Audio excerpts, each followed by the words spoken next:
القلب إيمانا ويبقى العقل حيرانا يقول اعوذ باللہ من الشیطان الرجیم بسم اللہ الرحمن الرحیم۔ آج میں آپ کے سامنے ایک دفعہ پھر مفتی تقی عثمانی صاحب کا ایک علمی شاہکار جو کہ فتویٰ کی صورت میں میرے ہاتھوں میں موجود ہے، جس میں غیر مسلموں کے حقوق، اقلیتوں کے حقوق، ذمیوں کے حقوق، ان کی عبادت گاہوں کے حوالے سے جو اسلامی تصور ہے، اسی طرح اگر کوئی غیر مسلم حضور صلی اللہ علیہ وسلم کی شان میں گستاخی کرتا ہے تو ان کے بارے میں جو اسلام کے رہنما اصول ہیں، ان کے بارے میں ایک تفصیلی فتویٰ میرے ہاتھ میں موجود ہے جو میں آج آپ کے سامنے پڑھنے جا رہا ہوں۔ اس فتویٰ کی جو خاص بات ہے وہ یہ کہ یہ فتویٰ جو پوچھنے والے ہیں رایت اللہ فاروقی صاحب، بہت بڑے کالم نگار ہیں، انہوں نے یہ فتویٰ جامعۃ الرشید، جامعہ بنوری ٹاؤن اور دارالعلوم کراچی والوں کو بھیجا۔ جامعہ بنوری ٹاؤن والوں نے تو معذرت کر لی اس کا جواب دینے سے، جبکہ جامعۃ الرشید والوں نے ان سوالات جو انہوں نے پوچھے رایت اللہ فاروقی صاحب نے، ان کے بارے میں کہا کہ دارالعلوم کراچی والے جو فتویٰ دیں گے ہمارا بھی بس وہی جواب ہے اس بارے میں، کیونکہ اس فتویٰ میں کچھ ایسی باتیں تھیں جو مملکت خداداد پاکستان کے حوالے سے، آئین کے حوالے سے ایسی باتیں تھیں کہ جس کے اوپر ایک گہری نگاہ رکھنے والا ہی اس کا صحیح جواب دے سکتا ہے۔ اور کیونکہ مفتی تقی عثمانی صاحب تو خود ایک وفاقی شرعی عدالت کے جج بھی رہ چکے ہیں، تو ان کا اس حوالے سے جو مطالعہ بھی ہے وہ بہت زیادہ ہے، اور ان کے آباء و اجداد نے تو پاکستان کے لیے قربانیوں میں بھی شریک رہے ہیں، جیسے مفتی شفیع صاحب پاکستان مسلم لیگ جو تھے اس قائد اعظم کے ساتھ ہوا کرتے تھے، جو علماء کا ونگ تھا، اور جمعیت علماء اسلام جو پاکستان کے حوالے سے تھی، تو انہوں نے بڑی قربانیاں دیں پاکستان کے حوالے سے، تو ان کا ان پاکستان کے آئین کے حوالے سے بھی بڑا ان کا گہرا مطالعہ ہے۔ تو اسی حوالے سے انہوں نے شرعی قوانین اور آئین پاکستان کو مد نظر رکھتے ہوئے بہت زبردست قسم کا ایک علمی فتویٰ جو ہے جاری کیا ہے۔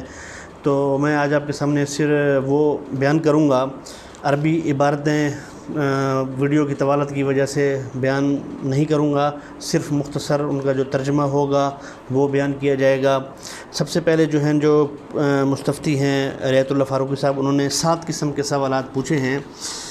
سب سے پہلا یہ ہے کہ اسلامی ریاست میں بسنے والے غیر مسلم اقلیتوں کو جان، مال، عزت و آبرو کے تحفظ کے حوالے سے کیا حقوق حاصل ہیں؟ آج کی دنیا میں اسلامی حکومت کے خلاف بہت زور و شور سے یہ پروپیگنڈا کیا جاتا ہے کہ اسلامی ریاست میں غیر مسلموں کے حقوق محفوظ نہیں ہیں۔ قرآن حدیث کی روشنی میں اس پروپیگنڈا میں کوئی صداقت ہے تو اس کا کوشچن مارک ہے، یعنی اس کا جواب دیا جائے۔ دوسرا یہ کہ پاکستان میں موجود غیر مسلم اقلیتوں کی شرعی حیثیت کیا ہے، یعنی کیا ان کو بھی وہ حقوق حاصل ہیں جو اسلامی ریاست کے ذمیوں کو حاصل ہیں۔ نمبر 3 وجہ شبہ یہ ہے کہ پاکستان کے قوانین مکمل طور پر اسلامی نہیں ہیں، بلکہ ان میں بعض شقیں اسلامی قوانین سے متصادم بھی ہیں۔ نیز یہاں کے غیر مسلم اقلیتوں سے حکومت جزیہ بھی وصول نہیں کرتی، جبکہ ذمیوں کی جان و مال کی حفاظت حکومت پر جزیہ کے عوض ہوا کرتی ہے۔ اور چوتھا سوال کہ کیا اسلامی ریاست میں غیر مسلم اقلیتوں کو اپنی عبادت گاہ، گرجا گھر، مندر وغیرہ میں مذہبی آزادی کے ساتھ اپنی عبادات اور رسومات ادا کرنے کی مطلق اجازت ہوتی ہے؟ اور پانچواں سوال یہ ہے کہ پاکستان میں موجود غیر مسلم اقلیتوں کی عبادت گاہوں کو نقصان پہنچانے یا گرانے کا شرعی حکم کیا ہے؟ اور چھٹا سوال یہ ہے کہ دیگر ممالک سے قانونی طور پر پاکستان آ کر ٹھہرے ہوئے غیر مسلم باشندوں اور غیر مسلم سفارتکاروں کی شرعی حیثیت کیا ہے؟ اور ساتواں سوال ہے کہ کیا غیر مسلم باشندوں اور دیگر ممالک سے قانونی طور پر پاکستان آئے ہوئے غیر مسلم سفارتکاروں کو نقصان پہنچانے کی ہماری شرعیت اجازت دیتی ہے؟ اگر کوئی غیر مسلم شہری مسلمان اور پاکستان کے مفاد کے خلاف کام کرتا ہو یا حضور صلی اللہ علیہ وسلم کی شان میں گستاخی کرتا ہو تو اسلام اس کے بارے میں ہمیں کیا حکم ہدایات دیتا ہے؟ اور کیا وہ خارج ذمہ ہو کر غیر محکوم دم نہیں ہوگا؟ اور کیا کوئی بھی مسلمان گستاخ رسول کے مرتکب کو قتل کر سکتا ہے؟ تو یہ 7 سوالات تھے جو کہ انہوں نے دارالعلوم کراچی والوں کو بھیجے۔ سب سے پہلے تو یہ کہ جو جوابات ہیں، جوابات کے دینے سے پہلے انہوں نے جو دارالعلوم کراچی والوں نے ایک تمہید باندھی ہے۔ جب تک وہ تمہید کو آپ نہیں سمجھیں گے آپ جوابات کو تک نہیں پہنچ سکتے، تو اس لیے سب سے پہلے تمہید ہے، جب اس کے بعد پھر ایک ایک کر کے تمام سوالات کے جواب دیے گئے ہیں۔ تو سب سے پہلا سوال کی جو انہوں نے تمہید باندھی ہے یہ ہے کہ اسلامی ریاست میں جس طرح مسلمان رعایا کے حقوق و ذمہ داریاں واضح طور پر موجود اور محفوظ ہیں، اسی طرح اسلامی ریاست کے غیر مسلم باشندوں، غیر مسلم اقلیتوں کے حقوق و ذمہ داریاں بھی واضح طور پر موجود اور محفوظ ہیں۔ چنانچہ قرآن و حدیث کی مختلف ارشادات سے یہ بات واضح ہوتی ہے کہ اسلامی ریاست میں بسنے والے غیر مسلم باشندوں کی جان، مال اور عزت و آبرو کو اللہ تعالیٰ نے خود حرمت بخشی ہے، اور حضور صلی اللہ علیہ وسلم نے بار بار مختلف عنوانات اور مختلف اسالیب سے اللہ تعالیٰ کی بخشی ہوئی حرمت کی حفاظت اور رعایت کی پابندی کو بلا امتیاز تمام مسلمانوں یعنی حکمران اور رعایت دونوں پر لازم کرتے ہوئے انہیں غیر مسلم اقلیتوں کے حقوق کی رعایت اور ان کا خیال رکھنے کی سختی کے ساتھ تاکید فرمائی ہے۔ دنیا کی تاریخ سے واقفیت رکھنے والوں پر یہ بات ہرگز پوشیدہ نہ ہوگی کہ اسلامی ریاست میں غیر مسلم اقلیتوں کے حقوق کی جتنی حفاظت و رعایت کی گئی ہے اس کی مثال کسی اور مذہب میں نہیں مل سکتی۔ چنانچہ جب اسلامی ریاست میں رہنے والے غیر مسلم، کافر، ہندو، عیسائی، یہودی وغیرہ اسلامی حکومت سے عہد و وفا باندھ کر اسلامی ریاست کے باشندے بن جائیں تو اللہ تعالیٰ کے نازل کردہ احکام اور نبی کریم صلی اللہ علیہ وسلم کی تعلیمات کے روح سے ان کی جان، مال اور آبرو کا تحفظ اسلامی حکومت کی ذمہ داری بن جاتی ہے، اور ان کے شہری حقوق مسلمان شہریوں کے برابر ہو جاتے ہیں۔ اس لیے ان پر دست درازی کرنا یا ان کے حقوق کو پامال کرنا خود اللہ تعالیٰ کی ذمہ داری کی بے حرمتی اور سراسر بد عہدی ہے، جو بلا شبہ ناجائز اور حرام ہے۔ قرآن مجید کی آیت سورہ توبہ آیت نمبر 4 ہے، جو انہوں نے دلیل کے طور پر پیش کی ہے۔ ترجمہ ہے کہ وہ مشرکین مستثنی ہیں جن سے تم نے معاہدہ کر رکھا ہے، اور انہوں نے عہد پورا کرنے میں تمہارے ساتھ ذرا کمی نہیں کی، اور نہ تمہارے مقابلے میں تمہارے کسی دشمن کی مدد کی، سوائے ان کے معاہدہ کو ان کی مدت مقررہ تک پورا کرو اور بد عہدی نہ کرو، کیونکہ بلا شبہ اللہ تعالیٰ بد عہدی سے احتیاط رکھنے والوں کو پسند کرتے ہیں۔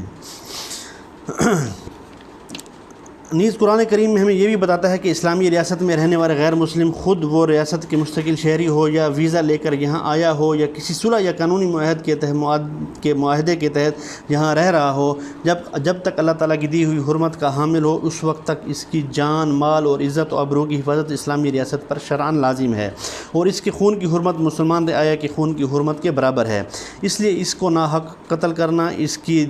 دلی خوشی کے بغیر اس کا مال لینا یا اس کی عزت و آبرو کو پامال کرنا اسی طرح حرام ہے، جس طرح مسلمان کو ناحق قتل کرنا، اس کی خوش دلی کے بغیر اس کا مال لینا اور اس کی عزت و آبرو کو پامال کرنا حرام ہے۔ اور خون کی حرمت میں برابری کا یہ عالم ہے کہ دونوں کی دیت اور خون بہا میں بھی یکسانیت اور برابری ہے، یعنی جس طرح کسی مسلمان شہری کو خطا یعنی بلا ارادہ غلطی سے قتل کر بیٹھنے کی صورت میں قاتل پر شرعاً کفارہ اور دیت دونوں واجب ہوتے ہیں، اسی طرح اسلامی ریاست کے غیر مسلم شہری کو غلطی سے قتل کر بیٹھنے کی صورت میں بھی شرعاً قاتل پر کفارہ اور دیت دونوں واجب ہوں گے۔ چنانچہ اگر کسی نے اسلامی ریاست کے کسی غیر مسلم باشندے کو بلا ارادہ غلطی سے قتل کر دیا، مثلا کسی انسان کو قتل کرنا مقصد ہی نہ تھا بلکہ بے خیالی میں غلطی سے گولی چل گئی، یا مارنا تو کسی شکار کو تھا مگر نشانہ خطا ہونے کی وجہ سے کسی غیر مسلم شہری کو قتل ہو گیا،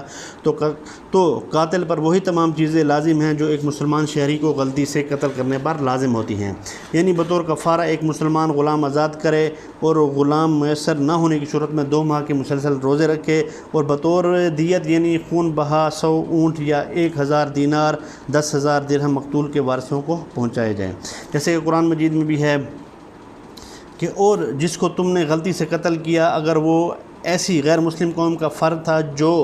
تم میں اور ان معاہدہ یعنی صلح کا جو ذمہ ہے وہ ان میں معاہدہ ہو تو خون بہا بھی واجب ہے، جو اس مقتول کے خاندان والوں یعنی اس کے وارثوں کے حوالہ کر دی جائے، اور اس غلطی کی معافی کے لیے بطور توبہ کہ جو اللہ تعالیٰ کی طرف سے مقرر ہے ایک مومن غلام کو آزاد کرنا ہوگا۔ پھر جو غلام لونڈی نہ پائے وہ پے در پے 2 مہینے کے روزے رکھے، اور اللہ تعالیٰ سب کچھ جاننے اور حکمت والے ہیں۔ یہ سورہ نساء کی آیت نمبر 92 ہے۔ اسی طرح اسلامی ریاست کے غیر مسلم باشندوں کے جان، مال، آبرو کی حفاظت اور ان کے حقوق کی تحفظ کی رعایت کرنے کے سلسلے میں حضور صلی اللہ علیہ وسلم سے بھی متعدد ارشادات مروی ہیں، جن میں سے بعض ارشادات میں حضور صلی اللہ علیہ وسلم نے غیر مسلم باشندوں کے حقوق میں کوتاہی کرنے والوں اور ان پر ظلم و زیادتی کرنے والوں کو سخت وعیدیں سنائی ہیں۔ یہاں بطور نمونہ چند ارشادات پیش خدمت ہیں، لیکن واضح رہے کہ شریعت کی اصطلاح میں اسلامی ریاست کے غیر مسلم باشندوں کو جس طرح ذمی یعنی جس کی جان مال اور ابرو کی حفاظت کی ذمہ داری لی گئی ہے کہا جاتا ہے۔ اسی طرح ان کو معاہد بھی کہا جاتا ہے، کیونکہ معاہد کے معنی ہے وہ شخص جس کے ساتھ کوئی معاہدہ ہو، کیونکہ چنانچہ ذمیوں کے ساتھ یہ معاہدہ ہوتا ہے کہ اسلامی ریاست میں ان کے جان مال اور ابرو کا تحفظ حاصل ہوگا اور وہ امن کے ساتھ یہاں رہیں گے، اس لیے ان کو معاہد بھی کہتے ہیں۔ ملاحظہ ہو درج ذیل ارشادات نبی صلی اللہ علیہ وسلم، بخاری شریف کی حدیث ہے کتاب الجہاد میں سے، حدیث نمبر ہے 3166 کہ حضرت عبداللہ بن عمر بن العاص رضی اللہ تعالیٰ عنہ کی روایت ہے کہ حضور صلی اللہ علیہ وسلم نے فرمایا، جو شخص کسی معاہد یعنی غیر مسلم باشندے کو قتل کرے گا وہ جنت کی خوشبو بھی نہیں سونگھے گا جب کہ اس کی خوشبو 40 سال کی مسافت سے بھی محسوس کی جا سکتی ہے۔ اسی طرح سے ملتی جلتی حدیث ابو داؤد کی بھی ہے، سنن نسائی کی بھی ہے، جلد نمبر 3 اور حدیث نمبر ہے صفحہ نمبر ہے 136۔ اسی طرح سنن ترمذی کی بھی اسی سے ملتی جلتی حدیث ہے جس کو جلد نمبر 4 صفحہ نمبر 30 پر ہے۔ اسی طرح سنن ابی داؤد پر اسی سے ملتی جلتی حدیث یعنی کہ ذمی کے حقوق کے بارے میں جلد نمبر 3 صفحہ نمبر 136 پر ہے اور حدیث نمبر 3056۔ اور سنن کبریٰ کی حدیث ہے کہ حضور صلی اللہ علیہ وسلم کے زمانے میں ایک مسلمان نے ایک ذمی کو قتل کیا تو آپ صلی اللہ علیہ وسلم نے مسلمان قاتل کے قتل کا حکم دیا اور فرمایا اپنے ذمہ کو پورا کرنے کا سب سے زیادہ حقدار میں ہوں، اور یہ حدیث جو ہے جلد نمبر 8 صفحہ نمبر 30 پر موجود ہے۔ اسی طرح حضور صلی اللہ علیہ وسلم کے مختلف ارشادات سے یہ بات بھی واضح طور پر ثابت ہے کہ اسلامی ریاست کے شہری مسلمان ہوں یا غیر مسلم، ان کے خون کی قیمت یکساں اور برابر ہے۔ چنانچہ ایک موقع پر ارشاد فرمایا، ذمی کی دیت 1000 دینار ہے، یعنی جس طرح مسلمان کی دیت 1000 دینار ہے اسی طرح ذمی کی دیت بھی 1000 دینار ہی ہے، اور یہ معجم الطبرانی جلد نمبر 11 صفحہ نمبر 168 پر یہ حدیث موجود ہے۔ اسی طرح حضور کریم صلی اللہ علیہ وسلم کے بعد خلفائے راشدین کا دور خلافت ہر لحاظ سے اسلامی حکومت کا بہترین نمونہ اور اسلامی حکمرانی کا حقیقی معیار ہے، اس لیے خلفائے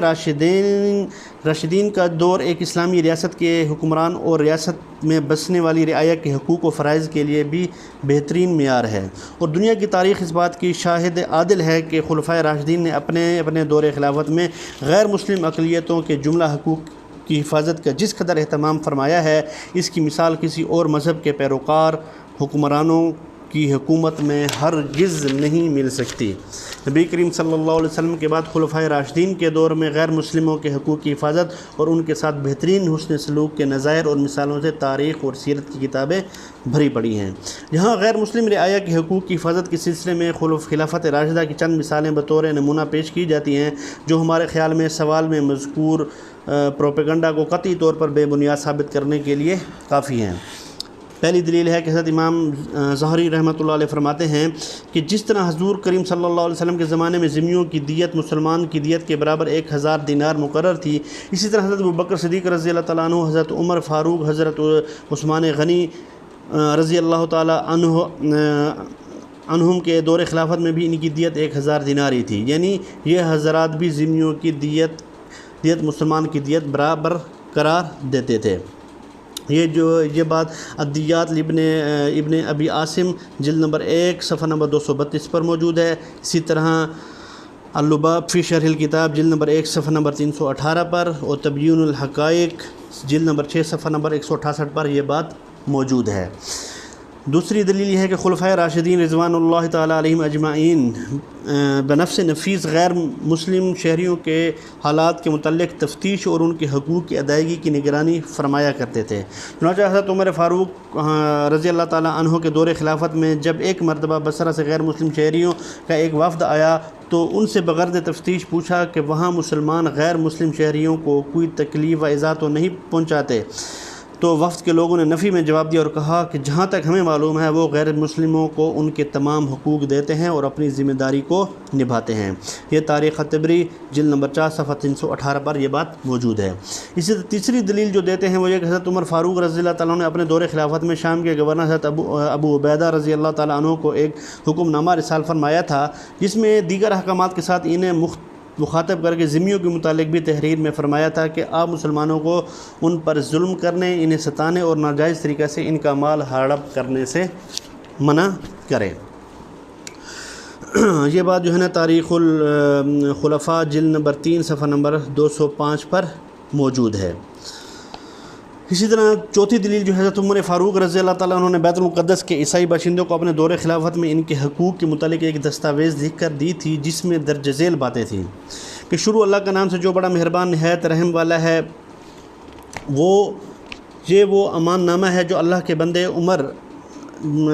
یعنی کہ امیر المومنین نے ایلا کے باشندوں کو دیا ہے۔ انہیں ان کی جانوں، ان کے مال، ان کے کلیساؤں، ان کے صلیبوں کو تحفظ دیا ہے، چاہے وہ بری حالت میں ہوں یا اچھی حالت میں ہوں، اور ان کے تمام اہل مذاہب کو بھی یہی تحفظ دیا ہے کہ ان کے کلیساؤں میں کوئی نہیں رہے گا، نہ ان کو گرایا جائے گا، نہ ان میں کوئی کمی کی جائے گی، اور نہ ان کے سامان میں کمی کی جائے گی، اور نہ ان کی صلیبوں یا ان کے مال میں کوئی کمی کی جائے گی، اور نہ ان کے دین میں ان پر کوئی زبردستی ہوگی، اور نہ ان میں سے کسی کو کوئی تکلیف پہنچائی جائے گی، اور ان کے ساتھ ایلیا میں کوئی یہودی نہیں رہے گا۔ یہ بات تاریخ الامم والملوک اور تاریخ طبری جلد نمبر 3 صفحہ نمبر 209 پر موجود ہے۔ نیز حضرت خالد بن ولید رضی اللہ عنہ نے جب دمشق کو فتح کیا تو دمشق کے غیر مسلموں کے حقوق کے متعلق 2 دستاویز لکھ کر دی تھی۔ ان میں بھی تقریباً یہی باتیں تھیں جو حضرت عمر فاروق رضی اللہ تعالیٰ عنہ نے لکھ کر دی تھیں۔ مثلاً شروع اللہ کے نام سے جو بڑا مہربان اور نہایت رحم والا ہے، یہ وہ امان نامہ ہے جو خالد بن ولید نے دمشق میں داخل ہونے کے بعد وہاں کے باشندوں کو دیا ہے۔ پھر اس میں ان کی جانوں اور ان کے مال اور ان کے کلیساؤں اور شہر پناہوں کو تحفظ دینے کا ذکر کرتے ہوئے فرمایا کہ ان میں کوئی نہیں رہے گا، نہ ان کو گرایا جائے گا۔ آخر میں فرمایا اس کے ذریعہ انہیں اللہ تعالیٰ کے عہد رسول اللہ صلی اللہ علیہ وسلم، خلفاء اور مومنین کی ذمہ داری کا یقین دلایا جا رہا ہے۔ اچھا، اسی طرح 5ویں دلیل ہے کہ حضرت عمر فاروق رضی اللہ تعالیٰ عنہ نے اپنی شہادت سے کچھ دن پہلے اپنے بعد آنے والے متوقع خلیفہ کو کچھ وصیتیں فرمائیں۔ ان میں غیر مسلم شہریوں کے متعلق یہ وصیت شامل تھی: میں اپنے بعد آنے والے کو ان لوگوں کے بارے میں وصیت کرتا ہوں جن کی ذمہ داری اللہ تعالیٰ نے اور اللہ کے پیغمبر صلی اللہ علیہ وسلم نے خود لی ہے، یعنی ذمیوں کے بارے میں کہ ان سے کیا عہد پورا کیا جائے اور ان کی حفاظت کے لیے اگر جنگ کرنی پڑے تو جنگ کی جائے، اور ان کو کسی ایسی بات کا مکلف نہ کیا جائے جو ان کی طاقت سے زیادہ ہو۔ یہ بخاری شریف کی حدیث ہے اور حدیث نمبر ہے 3700۔ اس طرح علامہ سیوطی نے یہ 6ٹھی دلیل ہے، امام سیوطی رحمۃ اللہ نے اپنی کتاب جامع الاحادیث میں مصنف عبدالرزاق بیہقی اور کنز العمال کے حوالے سے نقل فرمایا ہے کہ حضرت عمر فاروق رضی اللہ تعالیٰ عنہ کے دور خلافت میں شام کے گورنر حضرت ابو عبیدہ رضی اللہ تعالیٰ عنہ کے سامنے جب ایک مسلمان کا کسی ذمی کو قتل کر دینے کا معاملہ پیش ہوا تو انہوں نے امیر المومنین حضرت فاروق اعظم رضی اللہ تعالیٰ عنہ سے سزا کے متعلق استفسار کیا۔ جواب میں حضرت فاروق اعظم رضی اللہ تعالیٰ عنہ نے لکھا کہ اگر یہ واقعہ ایک حادثہ ہے جو حادثاتی طور پر اس کے ساتھ پیش آ گیا ہے تو اس صورت میں قاتل سے دیت وصول کی جائے، لیکن اگر معاملہ حادثاتی نہیں بلکہ قاتل کی عادت اور رویہ کا نتیجہ ہے تو اس کو پیش کرو، میں اس کی گردن زنی کرتا ہوں۔ جامع الاحادیث جلد نمبر 26 صفحہ نمبر 30۔ بلکہ علامہ سیوطی رحمۃ اللہ علیہ کی کتاب جامع الحدیث میں مصنف عبدالرزاق ابن جریر اور کنز العمال کے حوالے سے یہ بھی مذکور ہے کہ قبیلہ بکر بن وائل کے ایک شخص نے غیر مسلم باشندے کو قتل کر دیا تھا، جس پر خلیفہ راشد حضرت فاروق اعظم رضی اللہ تعالیٰ نے قاتل کو مقتول کے وارثوں کے حوالے کرنے کا حکم دیا۔ چنانچہ قاتل کو مقتول کے وارثوں کے حوالے کیا گیا اور انہوں نے قصاصاً قاتل کو قتل کر دیا۔ یہ جامع الحدیث جلد نمبر 26 صفحہ نمبر 30 پر یہ موجود ہے۔ امام محمد بن حسن الشیبانی رحمۃ اللہ نے بھی کتاب الحجہ میں نقل فرمایا ہے کہ امام اعظم رحمۃ اللہ علیہ نے اپنے استاد حضرت حماد کے حوالے سے اور انہوں نے ابراہیم رحمۃ اللہ علیہ کے حوالے سے اس واقعے کو بیان فرمایا، جس میں یہ اضافہ بھی ہے کہ وہ ذمی اہل ہیرا میں سے تھا اور قاتل کو ولی مقتول کے جس آدمی نے قتل کیا تھا اس کا نام حنین تھا۔ یہ بات الحجہ جلد نمبر 4 صفحہ نمبر 355 پر موجود ہے۔ اچھا، یہ جتنے بھی دلائل ہیں میں نقل کر رہا ہوں جلد نمبر صفحہ نمبر کتابوں کے حوالے سے، یہ تمام عبارتیں اس فتویٰ میں موجود ہیں کہ جو کہ میں انشاءاللہ ڈسکرپشن میں اس کا لنک بھی دے دوں گا، آپ وہاں سے یہ تفصیلی فتویٰ بھی ڈاؤن لوڈ کر سکتے ہیں۔ 7ویں دلیل جو دی ہے وہ سنن بیہقی سے دی ہے، جلد نمبر 8 صفحہ نمبر 38 سے کہ حضرت علی رضی اللہ تعالیٰ عنہ کے دور خلافت میں جب ایک مسلمان شخص نے کسی ذمی کو ناحق قتل کیا اور عدالت میں اس پر بینہ قائم ہو گیا، یعنی اس قتل کا قتل ناحق ہونا ثابت ہو گیا تو حضرت علی رضی اللہ تعالیٰ عنہ نے اس سے قصاص لینے کا حکم دیا۔ مقتول کے بھائی نے آ کر عرض کیا میں نے خون معاف کر دیا ہے، لیکن آپ کو اطمینان نہ ہوا، اس لیے آپ نے فرمایا شاید ان لوگوں نے تجھے ڈرایا یا دھمکایا ہو۔ اس نے جواب دیا کہ نہیں، بلکہ مجھے خون بہا مل چکا ہے جس پر میں راضی ہوں، اور میں سمجھتا ہوں کہ اس کے قتل سے میرا بھائی واپس نہیں آئے گا۔ تب آپ نے کہا تو بہتر سمجھتا ہے، پھر قاتل کو رہا کیا اور فرمایا جو کوئی ہمارا ذمہ ہو اس کا خون ہمارے خون کی طرح اور اس کی دیت ہماری دیت کی طرح ہے۔ اس طرح 8ویں دلیل جو دی حضرت علی رضی اللہ تعالیٰ عنہ سے یہ بھی مروی ہے کہ انہوں نے ذمیوں کے متعلق ارشاد فرمایا انہوں نے عقد ذمہ قبول ہی اس لیے کیا ہے کہ تاکہ ان کے مال ہمارے مال کی طرح اور ان کے خون ہمارے خون کی طرح ہو جائیں۔ مطلب یہ کہ ان کے مال اور ان کی جان اور عزت اور آبرو کی ویسی حفاظت کی جائے جیسی مسلمانوں کے مال، جان اور عزت و آبرو کی حفاظت لازم ہوتی ہے۔ یہ جی تبیین الحقائق جلد نمبر 6 صفحہ نمبر 168 پر یہ موجود ہے۔ یہ چند مثالیں ہیں جو خلفائے راشدین کے درخشاں دور میں سیرت اور طرز عمل سے پیش کی گئیں، ورنہ خلفائے راشدین اور دیگر صحابہ کرام رضوان اللہ تعالیٰ علیہ اجمعین کے طرز عمل میں ایسی مثالیں بہت ہیں جن کا بغور اور منصفانہ جائزہ لینے والا یہ فیصلہ کیے بغیر نہیں رہ سکتا کہ اسلامی ریاست میں غیر مسلموں کے حقوق نہ صرف محفوظ ہیں بلکہ اسلام اپنے پیروکاروں کو ان کی جان، مال و آبرو کی حفاظت میں مسلمان شہریوں سے بھی زیادہ توجہ اور زیادہ اہتمام کا حکم دیتا ہے، اور بہت سے معاملات میں انہیں مسلمانوں سے بھی زیادہ مراعات دیتا ہے۔ مثلا اسلامی ریاست کا غیر مسلم باشندہ جو ہماری ذمہ داری میں ہو، اگر اس کے لیے کوئی بیرونی طاقت ہم پر حملہ آور ہو جائے تو خلیفہ وقت اور تمام مسلمان شہریوں پر واجب ہے کہ دفاع کے لیے جنگی ساز و سامان لے کر نکل آئیں اور اس وقت تک لڑتے رہیں جب تک کہ حملہ آوروں کو شکست دے دیں یا شہادت حاصل کر لیں، لیکن اپنے ہم وطن غیر مسلم کی حفاظت سے دستکش نہ ہوں۔ یہ جی المفصل فی احکام الجزیہ جلد نمبر 4 صفحہ نمبر 274۔ اس کے برخلاف اگر یہ بیرونی حملہ اسلامی ریاست اور مسلمانوں پر ہو، یعنی کہ کوئی غیر مسلم طاقت اسلامی ریاست پر حملہ آور ہو جائے تو خلیفہ وقت کے لیے ضروری ہے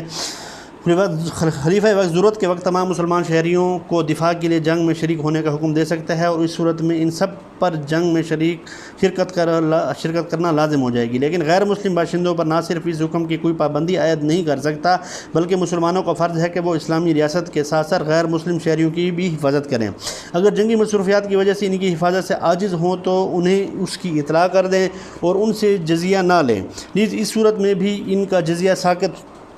کرنا ہوگا جب ریاست کے غیر مسلم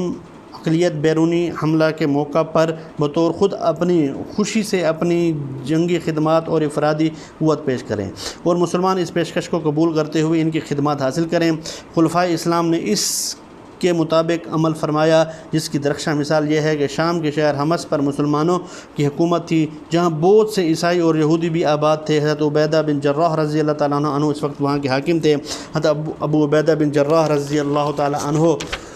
کو اچانک اطلاع ملی کہ روم کے بادشاہ ہرقل نے مسلمانوں پر حملہ کرنے کے لیے ایک زبردست فوج جمع کی اور لشکر جرار روانہ کر دیا ہے۔ چونکہ مسلمانوں کی تعداد وہاں ان کے مقابلے میں کافی کم تھی اور کمک پہنچنے میں دیر لگنے کے پیش نظر جنگی حکمت عملی کا تقاضا یہ تھا کہ مسلمان حمص شہر سے باہر کسی اور جگہ منتقل ہو کر کمک کا انتظار کریں۔ اس لیے مسلمانوں کو شام کے تمام مفتوحہ علاقوں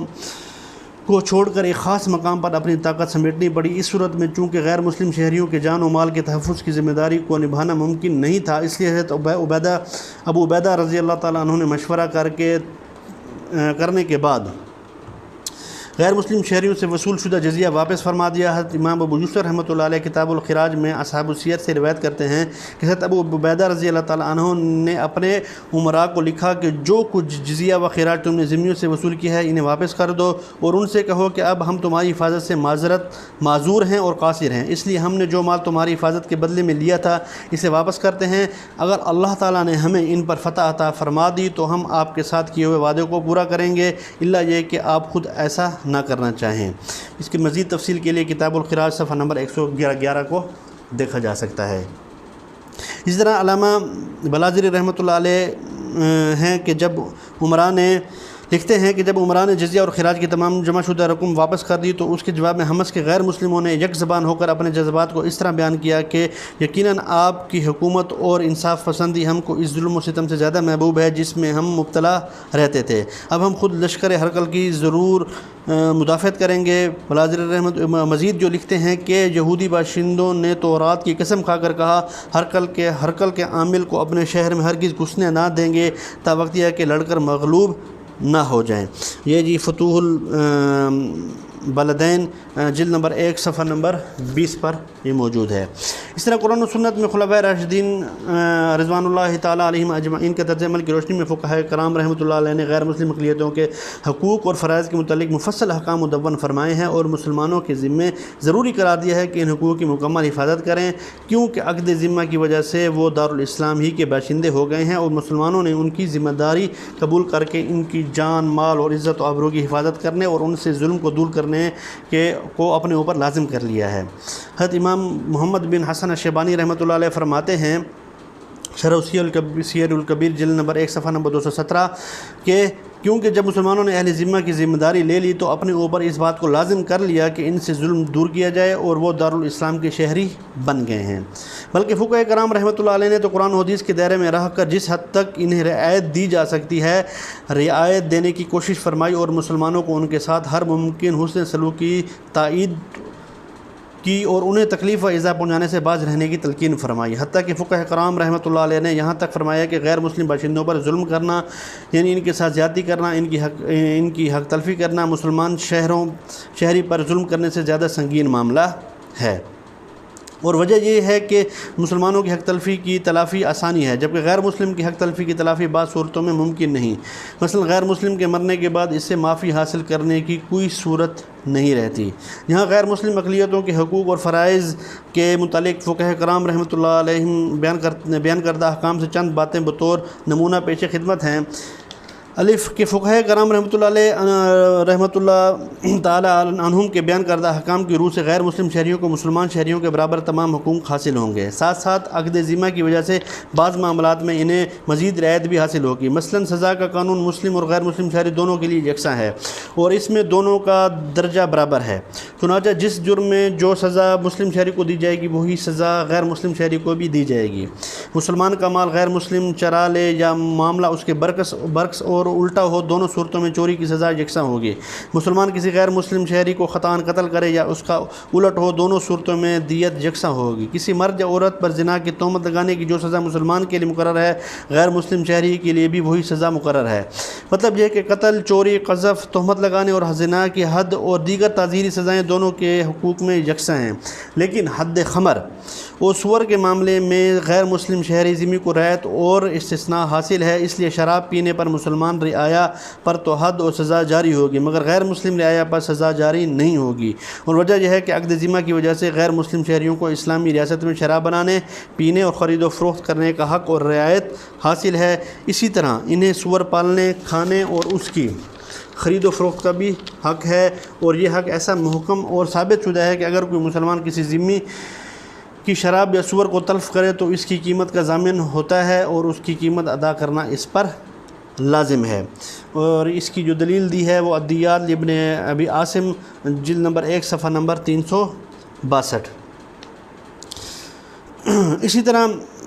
دوسری بات یہ کہ اسلامی ریاست میں غیر مسلم شہریوں کو یہ رعایت بھی حاصل ہے کہ اپنی شخصی معاملات اپنے مذہب کے مطابق طے کر سکتے ہیں۔ لہذا شخصی معاملات میں جو کچھ ہمارے لیے ناجائز ہے وہ اگر ان کے مذہب اور عقائد کے مطابق جائز ہو تو بعد استثناء کے ساتھ انہیں اپنے شخصی معاملات اپنے مذہبی اور شخصی قوانین پرسنل لاء کے مطابق انجام دینے کی اجازت ہوگی۔ اس لیے جب تک غیر مسلم فریقین خود اپنے شخصی معاملہ کو اسلامی عدالت میں پیش نہیں کریں گے اس وقت تک اسلامی حکومت یا اسلامی عدالت عقد ذمہ کی وجہ سے ان کے ان معاملات میں از خود مداخلت اور تعرض نہیں کرے گی۔